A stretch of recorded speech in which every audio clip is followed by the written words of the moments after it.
हरे कृष्णा। तो आप जानते हैं कि आज बहुत बड़ा दिन है, जैसा प्रभु जी ने बताया कि राधाष्टमी, क्योंकि कहा जाता है जो माता के भक्त होते हैं वो कहलाते हैं शाक्त, और जो शिव जी के भक्त होते हैं वो कहलाते हैं शैव, जो कृष्ण के भक्त होते हैं वो कहलाते हैं कार्ष्णी, जो विष्णु के भक्त होते हैं वो कहलाते हैं वैष्णव। तो फिर हम कौन सी कैटेगरी में आएंगे? कुछ बचा ही नहीं। तो राधाष्टमी अर्थात जो राधा रानी के भक्त होते हैं वो कहलाते हैं गौड़ या वैष्णव, गौरांगी, तप्त कांचन गौरांगी। तो एक्चुअली आज प्रभुपाद जी एक बार, प्रभुपाद का एक लेक्चर था और जो चौपाटी टेम्पल के प्रेसिडेंट हैं हिज ग्रेस राधा गोपीनाथ प्रभु, उन्होंने निकाला कि राधाष्टमी लेक्चर प्रभुपाद।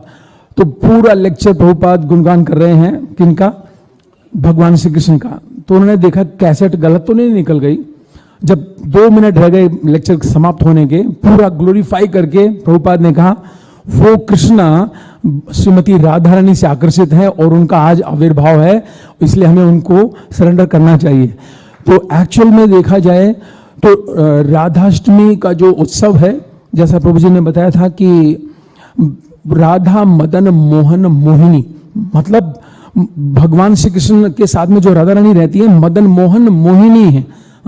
तो राधाष्टमी पर हम क्या गिफ्ट दे सकते हैं श्रीमती राधा रानी को, हमें ये सोचना है आज। क्योंकि जब किसी का बर्थडे होता है तो वो सोचता है कि कोई गिफ्ट मिले, अच्छा मिले, कैसा मिलेगा पता नहीं, मन मन में तो होता ही है, बाहर से बदलनी नहीं, प्रभु जी कुछ नहीं देना।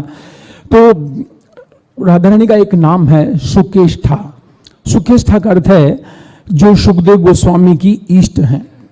और आप जानते कि जिस समय सुखदेव गोस्वामी तोते के रूप में थे राधा रानी के साथ में, जब राधा रानी यहाँ थी संसार में तो तोते के रूप में थे, तो श्रीमती राधा रानी उन्हें अनार के मीठे मीठे दाने खिलाती थी और उन्हें कहना सिखाती थी, बोलो राधा रानी की आवाज में कृष्णा कृष्णा कृष्णा।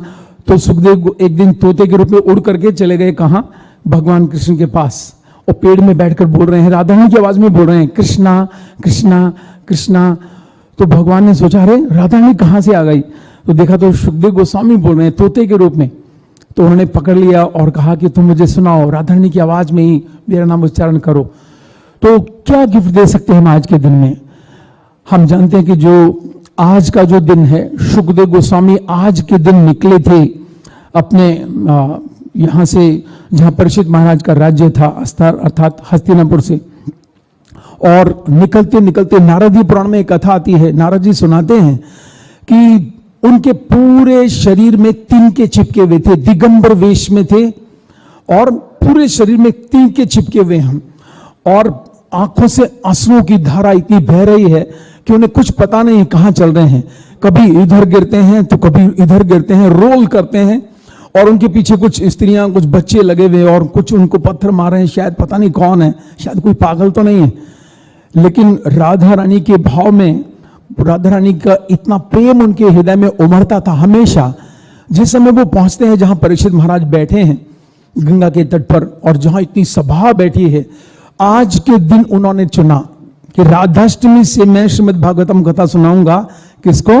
महाराज परीक्षित को। तो ब्रह्म वैवर्त पुराण में एक श्लोक मिलता है, राधा नाम उच्चारण मात्रेण, अर्थात अगर वो पूरे 7 दिन में से एक बार भी अगर मुख से राधा बोल देते तो पूरी श्रीमद् भागवतम कथा वो नहीं सुना सकते थे। इतना राधा रानी के भाव में डूबे रहते थे।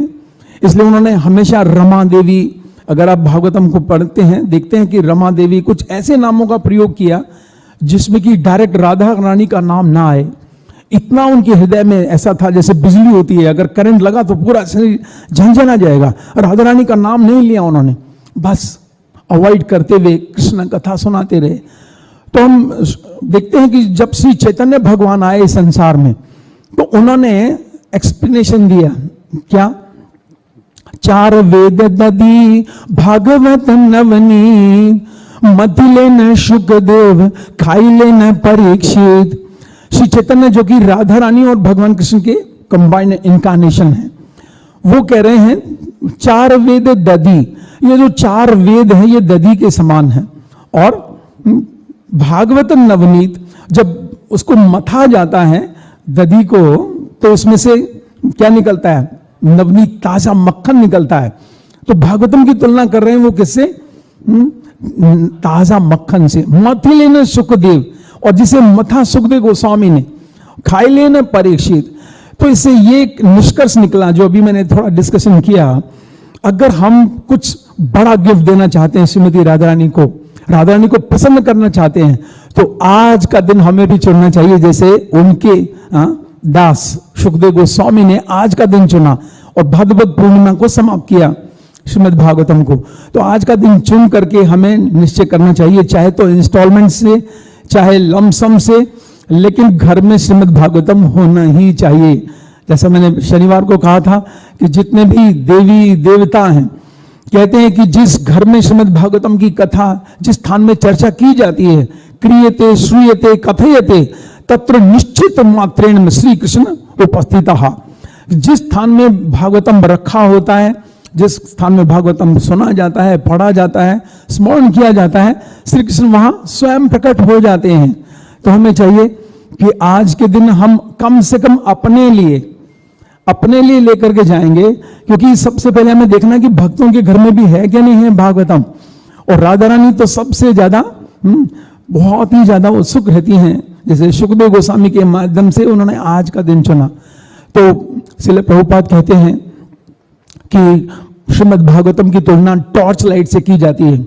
अगर अंधेरा है, बहुत गहरा अंधेरा है, आप चलोगे तो क्या होगा, कहीं भी चोट लग सकती है, कुछ भी बाधा आएगी, आप गिर सकते हो। ऐसा ही इस समय कलयुग का अंधेरा चल रहा है। और प्रभुपाद कहते हैं कि भागवतम की तुलना टॉर्च लाइट से की गई है। अगर आपके हाथ में श्रीमद् भागवतम है, श्रीमद् भागवतम का सेट है, तो आप कभी भी कलयुग रूपी अंधेरे में चोट नहीं खाओगे। तो मैं जानना चाहूंगा आपके यहाँ कितने भक्तों के घर में है श्रीमद् भागवतम।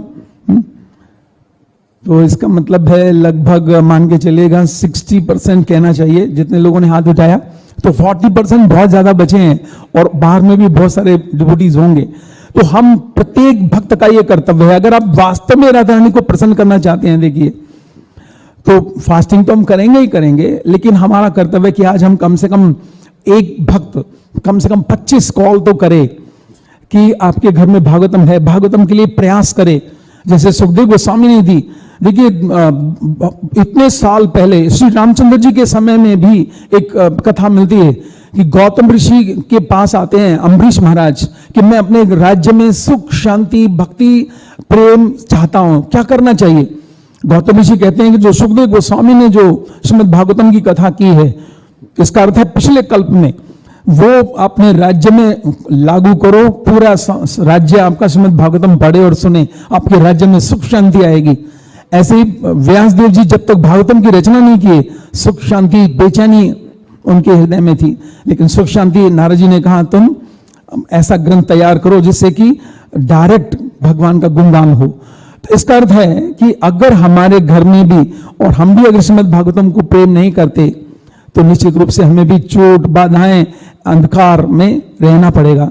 तो आप सब भक्तों से विनती है कि आज के दिन ऐसा कुछ कीजिए, या तो भागवतम खरीदिए या खरीदवाइए, तो हम दोनों एक साथ कार्य कर पाएंगे, क्योंकि भद्र पूर्णिमा बहुत निकट है, जिस दिन ये समापन हुआ, अर्थात 18 सितंबर।